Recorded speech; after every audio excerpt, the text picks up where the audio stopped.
ఓం అజ్ఞానతిమిరాంధస్య జ్ఞానాంజనశలాకయ చక్షురున్మిళితం యేన తస్మై శ్రీగురవే నమః.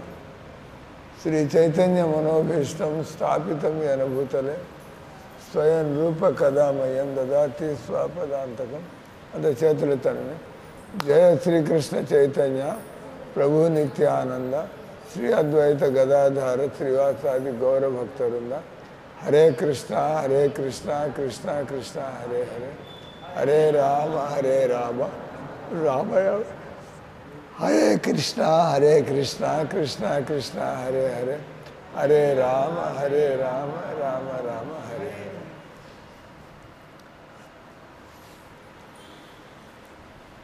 ఇస్కాన్లో ఉండేటువంటి భక్తులందరూ కూడా దేవుడి పండగలు రాబోతూ ఉంటే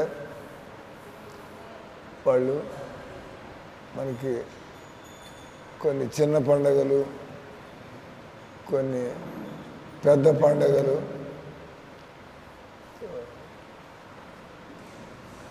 జన్మాష్టమి అన్నిటికంటే పెద్ద పండగ, రథయాత్ర మన పబ్లిక్లో పెద్ద ఎత్తున వేల మందికి ఊరంతా. కాబట్టి ప్రతి సంవత్సరం ఏ రకంగా మనకి నెలలు మారుతూ ఉంటాయో, రాత్రి పగళ్ళు మారుతూ ఉంటాయో, అదే రకంగా పండుగలు ప్రతి సంవత్సరం కూడా మళ్ళీ ఆగస్టు వస్తుందంటే జన్మాష్టమి ఆగస్టు నెలలో. ఇంగ్లీష్ తారీఖులు వేరు, తిథులు వేరు. అష్టమి అనేది తిథి. ప్రతి సంవత్సరం అష్టమి ఆగస్టు అదే తారీఖు అట్లే ఉండదు. తిథులు వాటి పద్ధతిలో తిథులు ఉంటాయి. ఎందుకంటే మనం ప్రస్తుతం ఉన్న పరిస్థితుల్లో మనం అంగ్రేజీ క్యాలెండర్, దాన్ని రోమన్ క్యాలెండర్ అనొచ్చు, ఇటాలియన్ క్యాలెండర్ అనొచ్చు. ఇంతకుముందు నుంచి వస్తున్నటువంటిది బానిసత్వం. వందల సంవత్సరాల బానిసత్వంలో ఇంతకుముందు ఇట్టే ఉండేది కాదు. ఈ కొత్త ఈ రోమన్ క్యాలెండర్ ప్రకారం జన్మాష్టమి ఎప్పుడు వస్తుంది, తిథి ప్రకారం మనకి మన సంవత్సరాలు ఉంటాయి. ఆ సంవత్సరాలు అయితే తిథుల ప్రకారం ఏకాదశి, ద్వాదశి, త్రయోదశి, ఈ రకంగా చతుర్దశి, అమావాస్య, చతుర్దశి, పూర్ణిమ, 15 రోజుల పక్షం. ఇక్కడ ప్రభుత్వం బయట అందరూ కూడా రోమన్ క్యాలెండర్ వాడడం వల్ల, కానీ తిథులకి మహత్వం ఉంది. ఎందుకంటే క్యాలెండర్కి మనకి సంబంధం లేదు. మన పద్ధతిలో అష్టమి నాడు కృష్ణుడు పుట్టాడు. అంటే పంచాంగంతో ప్రతి సంవత్సరం కూడా ఈ క్యాలెండర్ ఇది కూడా తయారైపోతుంది. దాంతో ఓవర్లాప్ చేసి ఈ సంవత్సరం జన్మాష్టమి 26 ఆగస్టు వచ్చే నెల. తీరంగా మీ ఇళ్లలో ఏదైనా పెళ్ళిళ్ళు, శ్రాద్ధలు, బర్త్డేలు, అంటే ఏ కుటుంబానికి వాళ్ళ తిథులు వాళ్ళకి ముఖ్యంగా ఉంటాయి. మీ ఇంట్లో మీ అమ్మ బర్త్డే చేసుకుంటుంటే ఊళ్ళో వాళ్ళకి ఏం తెలుసు, ఊళ్ళో వాళ్ళకి ఏం సంబంధం. కానీ అందరూ కలిసి చేసుకునేటువంటి అంటే భగవంతుడి సంబంధాలు. భగవంతుడు మీ కులం ఏమన్నా కావచ్చు, మీ జాతి ఏమన్నా కావచ్చు, మీ భాష ఏమన్నా కావచ్చు, కానీ హిందువులందరినీ కలిపి ఉంచేటువంటిది భగవంతుడు. నిజానికి హిందువులే కాదు, ప్రపంచాన్నంతా ప్రపంచం అంతా కూడా మనం భగవంతుని అంగీకరించినట్లయితే అందరూ కూడా కలిసి ఉండవచ్చు. వాళ్ళు మతం మార్పిళ్ళు ఎందుకు చేస్తున్నారు? మామూలుగా క్రిస్టియన్ మతంలో దేవుడు ఉన్నాడా లేదా అంటారు. మతం అంటేనే దేవుడు ఉన్నాడని. ముస్లిం, ఇస్లాం రిలీజియన్ ఉంది అంటే వాడు ఇస్లాం మతస్థుల ద్వారా దేవుడు ఉన్నాడు, వాడిని అల్లా అంటారు. ఈ ఈసాయిలు, క్రిస్టియన్లు వాళ్ళు దేవుడు ఉంటారు, వాళ్ళు దేవుడిని క్రైస్ట్ అంటారు. హిందువులు దేవుడు ఉన్నాడు, ఆ దేవుడు కృష్ణ. మామూలుగా భగవద్గీత జ్ఞానం ఉన్న వాళ్ళకి ఒక్కడే దేవుడు. తెలియని వాళ్ళు నువ్వు దేవుడిని ఏ రూపంలో అయినా, ఏ రూపంలో అంటే ఉదాహరణకి మోడీ గారు ఉంటారు. మోడీ గారు కలెక్టర్ మారారంటగా, డిస్ట్రిక్ట్ కలెక్టర్ ఆనంద్. ఇంతకుముందు హరినారాయణ అని ఉండేవాడు. ఇంతకుముందు వారం క్రితం కలెక్టర్ మారాడు. అంటే మనం హరినారాయణ గారి ఫోటో ఒక రకంగా ఉంటుంది. ఇప్పుడు ఉండే కలెక్టర్ గారు ఆనంద్ కేరళ నుంచి అంటారు. కేరళ పోయి కలుసుకోవాలి. కేరళ నుంచి ఆనంద్ ఐఏఎస్. ఆయన మొహం ఎట్లా ఉంటుందో మనకు తెలీదు, ఎందుకంటే ఆయన వేరుగా ఉంటాడు. అంటే ఎప్పుడైనా కూడా వినాయకుడు, శివుడు, దుర్గా, సరస్వతి అంటే దాని అర్థం వీళ్ళంతా వేరు వ్యక్తులు. అటు మనం అంతా ఒకటే అనడానికి లేదు, ఎవరికి తోచినట్టుగా వాళ్ళు అట్లంతలేదు. మళ్ళీ రాముడి రూపం, కృష్ణుడి రూపం వేరుగానే కనిపిస్తుంది. ఏదైనా ఫోటో చూపించాను రాముడా కృష్ణుడా అంటే చెప్పేస్తాడు. నరసింహస్వామి కృష్ణుడు ఒకటే, కానీ నరసింహస్వామి అంటే మీరు కృష్ణుడు చూపించడం అంతే కదా. నరసింహస్వామి కృష్ణుడు దాని అంటే తత్వం ఒకటే, విష్ణు తత్వం. అంటే ఇది కూడా శాశ్వతమైనటువంటి రూపాలు. భగవంతుడి రూపాలకి ముసలితనం ఉండదు, గడ్డాలు మీసాలు ఉండవు, ముసలితనం ఉండదు దేవుడికి. అంటే ఆ ఫోటో, అందుకే దేవుడిని ఫోటో రూపంలో పూజించినా కూడా ఇప్పుడు మీరు మీ జేజమ్మ, నాయనమ్మ, జేజమ్మ ఎవరు అవుతారు? జేజమ్మ ఎవరు?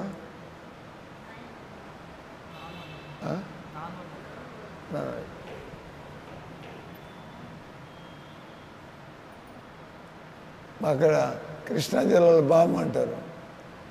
అమ్మమ్మ, బామ్మ. మేము వచ్చింది కృష్ణా జిల్లా నుంచి. అక్కడ నేను అనుకున్నాం, మేము మా నాన్నగారు అమ్మని మేము ఏమని పిలిచేవాళ్ళం. ఇప్పుడు పోయిందా? లేదు, మా నాన్న లేడు, వాళ్ళ అమ్మ లేరు, ఇద్దరు పోయారు. సో మాకు అలవాటు చేసింది నాన్న వాళ్ళ అమ్మని బామ్మ అంటూ ఉంటాం. బామ్మ ఇక్కడ కూడా అంటారా ఏంది? బామ్మ ఇక్కడ అనరా? ఏమంటారు మీరు? జేజమ్మ, జేజమ్మ అని పిలుస్తారు.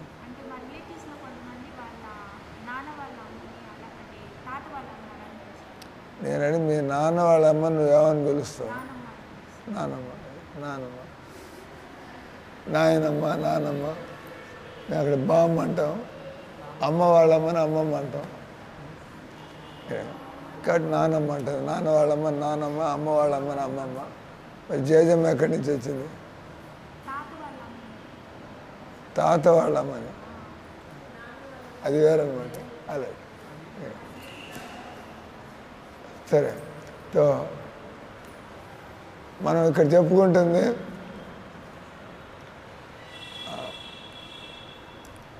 రూపాలు వేరుగా ఉన్నాయంటే మన వినాయకుడు ఉన్నాడు, సుబ్రహ్మణ్య స్వామి ఉన్నాడు, శివుడు ఉన్నాడు, దుర్గాదేవి ఉన్నది. మనం వేరు రూపాల్లో ఆ దేవుడిని వేరు వేరు రూపాల్లో అంటే వాళ్ళకి ఏమీ తెలియదు కాబట్టి వాళ్ళు ఊహాగానం చేస్తున్నారు. కొంతమంది ఇట్ట పూజిస్తారు, కొంతమంది అట్ట, అందరూ ఒకటే, ఆఖరిలో ఉన్న దేవుడు ఒక్కటే అని.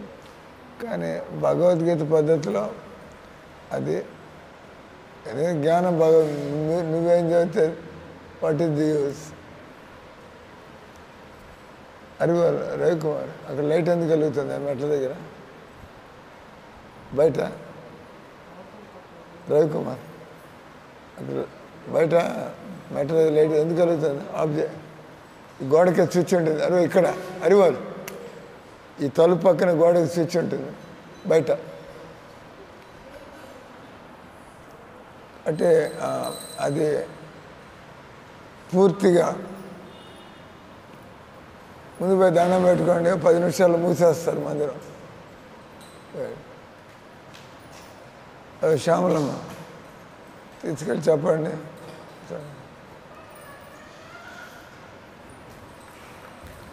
జనాలు రకరకాల బాధలు ఆయన నడవలేకపోతున్నాడు. నీకు కూడా రావచ్చు ఆయన నవమాక. ఈ అబ్బాయి కొద్దిగా నట్లు కాబట్టి ఎప్పుడు ఏదైనా నవ్వాల్సిన విధంగా మాట్లాడితే నవ్వచ్చు. నువ్వు ఎప్పుడు నవ్వుతాను వీడికి ఏమైనా నట్స్ లూజ్ అనుకుంటాను, అంతే కదా. లూజ్గా ఉండే వాళ్ళకి ప్రతి విషయానికి నవ్వు వస్తూ ఉంటుంది. సీరియస్గా ఉండే వాళ్ళకి అవసరం. ఉదాహరణకి నేను ఒక వాట్సాప్లో ఒక స్టోరీ మా ఇస్కాన్ కాన్ఫరెన్స్లో నాకు నవ్వు వచ్చింది. ఏంటంటే ఈ రోజుల్లో ప్రతిదీ కూడా ఓటు హక్కు ద్వారా ఇప్పుడు ఏదో ఉంటుంది.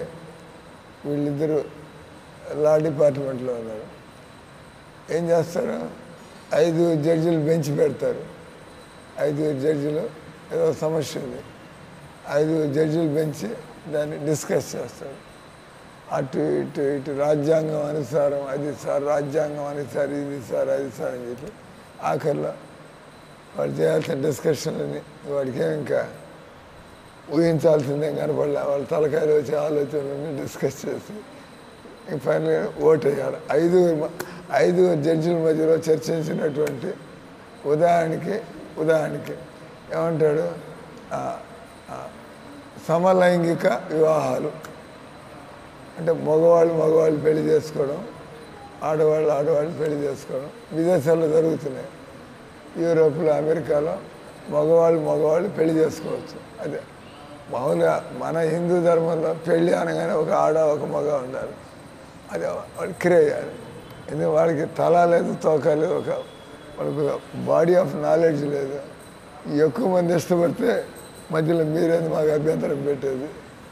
ఎక్కువ మంది ఇష్టపడితే దాన్ని చట్టంగా చేయాలంటాడు వాడు. ఎక్కువ మంది తలకాయలు పుచ్చిపోతే వాళ్ళంతా ఇట్లా బతకాలంటే ఆల్రెడీ సమాజంలో మగవాళ్ళు కలిసి బతకాలనుకుంటారు. కాబట్టి చట్టం మార్చండి. ఎక్కువ మందిగా ఇంట్రెస్ట్ ఉంది. All crazy, completely stupid. మామూలుగా ప్రకృతి నియమాల ప్రకారం మ్యారేజ్ అంటే ఆడ మగ పిల్లలు పుట్టచ్చు. మగ కలుసుకుని పిల్లలు ఏం పుడతారు అక్కడ? All non sense. దానికి వాడు ఏదో పేర్లు కూడా పెట్టారు. ఆడవాళ్ళు ఆ మ్యారేజ్ ఏమంటారే, మగవాళ్ళు మ్యారేజ్ చేసుకుంటే ఆ మ్యారేజ్ జనరల్ వర్డ్ హోమోసెక్షువల్. కానీ ఆడ మ్యారేజ్ అని ఒక పేరు పెట్టారు. లెస్బియన్ మ్యారేజ్, మగ మ్యారేజ్ అని అంటారు. ఏం లేదు గే మ్యారేజెస్ కరెక్ట్. గే మ్యారేజ్ అంటే మగవాడు పెళ్లి చేసుకోదాన్ని గే మ్యారేజ్ అంటాడు. ఆడ పెళ్లి చేసుకోవాలంటే దాన్ని లెస్బియన్ మ్యారేజ్ అంటారు. జనరల్ కేటగిరీ వచ్చి హోమోసెక్షువల్ అంటే ఒకే లింగానికి చెందిన వాళ్ళు. పాయింట్ వచ్చి మనం మాట్లాడే విషయం అది కాదు. నామగా నాన్న కొట్టాల్సి వస్తుంది మొహం మీద అనవసరం పెద్దానికి. ఏం నేర్చుకోలేడు మరి పాడవేంటి పాడు హీరోలాగా అంత మాకు తెలుసు అన్నట్టుగా. అదే ఇప్పుడు ఈ కోటయ్య బాగానే ఉంటాడు అట్లుండాలి సీరియస్గా మొహం పెట్టి సీరియస్ మొహం మనకేం చేత కాదు ఏం తెలీదు కాబట్టి ఎట్లా నేర్చుకోవాలా అట్లుండాలా. అదే 5 బెంచ్ జడ్జి ఇండియాలో కూడా చర్చిస్తారు. సార్ విదేశాలంతా కూడా ఒప్పుకుంటుంటే మనం ఎందుకు వెనకాల ఉండాలా వాళ్ళకి ఆర్గ్యుమెంట్ అది.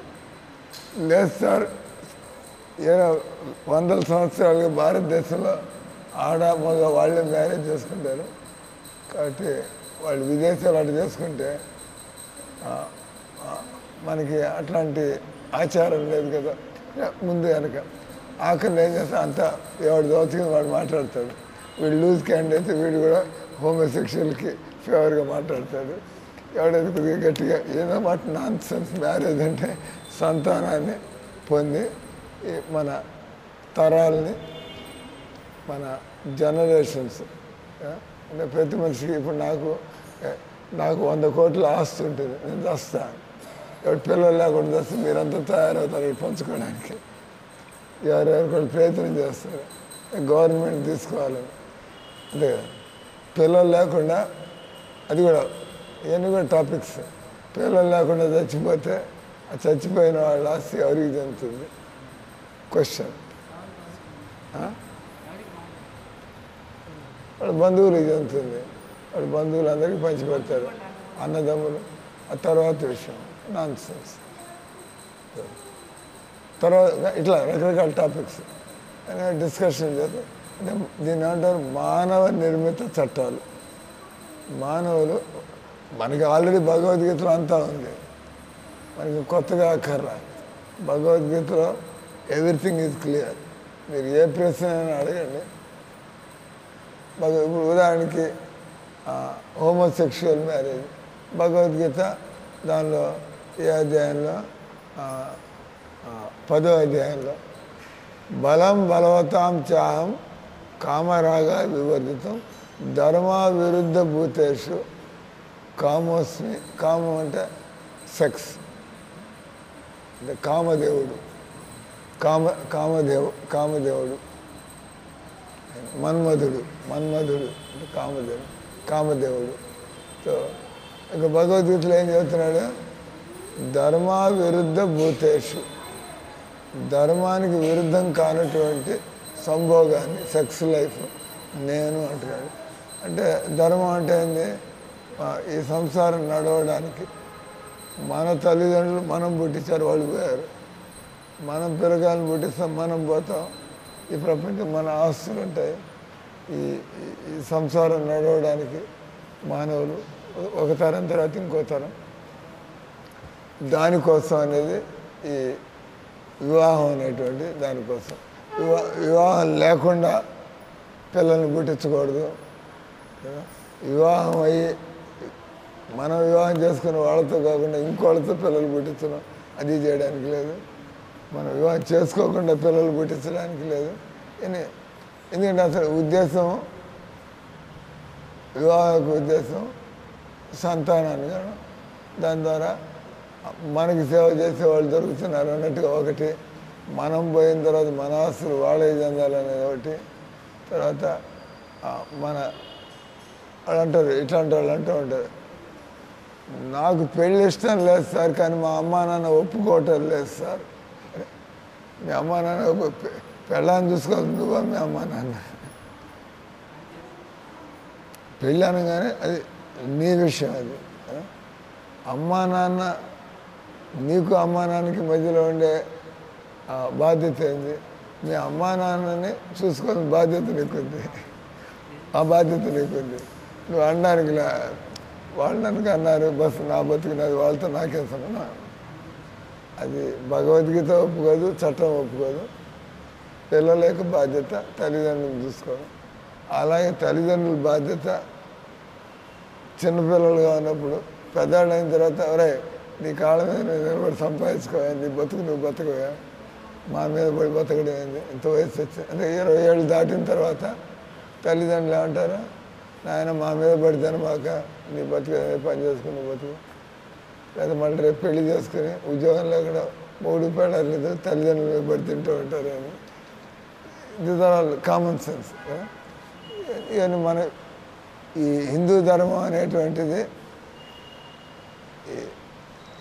వేల వేల వేల సంవత్సరాల నుంచి వీళ్ళందరూ కొత్తగా మాట మాది 5,000 సంవత్సరాలు 2,000 సంవత్సరాల ధర్మం 1,500 సంవత్సరాల ధర్మం అని వీళ్ళు మాట్లాడారు.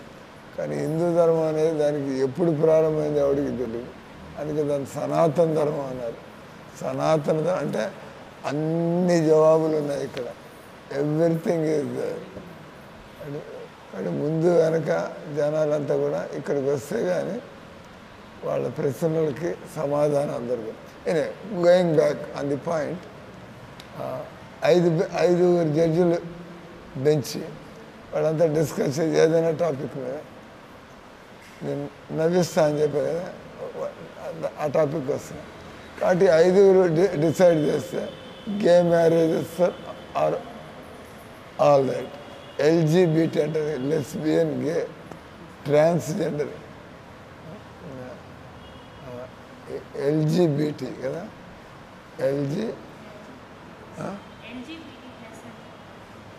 ఎల్జీబీటీ చాలా రకాల మానసిక రోగాలు ఉన్నాయి. అదే బి అంటే బైసెక్షువల్. దాని అర్థం ఏంటి?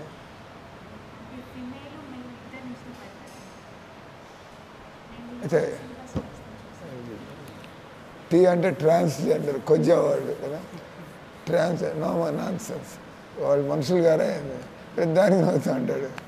తీసుకెళ్ళి జైల్లో పారేస్తే నేను కేసు పెడతారు. నువ్వు కొజ్జావాళ్ళని చూస్తున్నావు అనుకో, ఈరోజు చట్టం కదా నవ్వడానికిలే. ఎందుకంటే రకరకాల మనుషులు అంతా, ఎందుకంటే ఇష్టం వచ్చినట్టు బతుకుతున్నారు, వింతలు జరుగుతూ ఉంటాయి.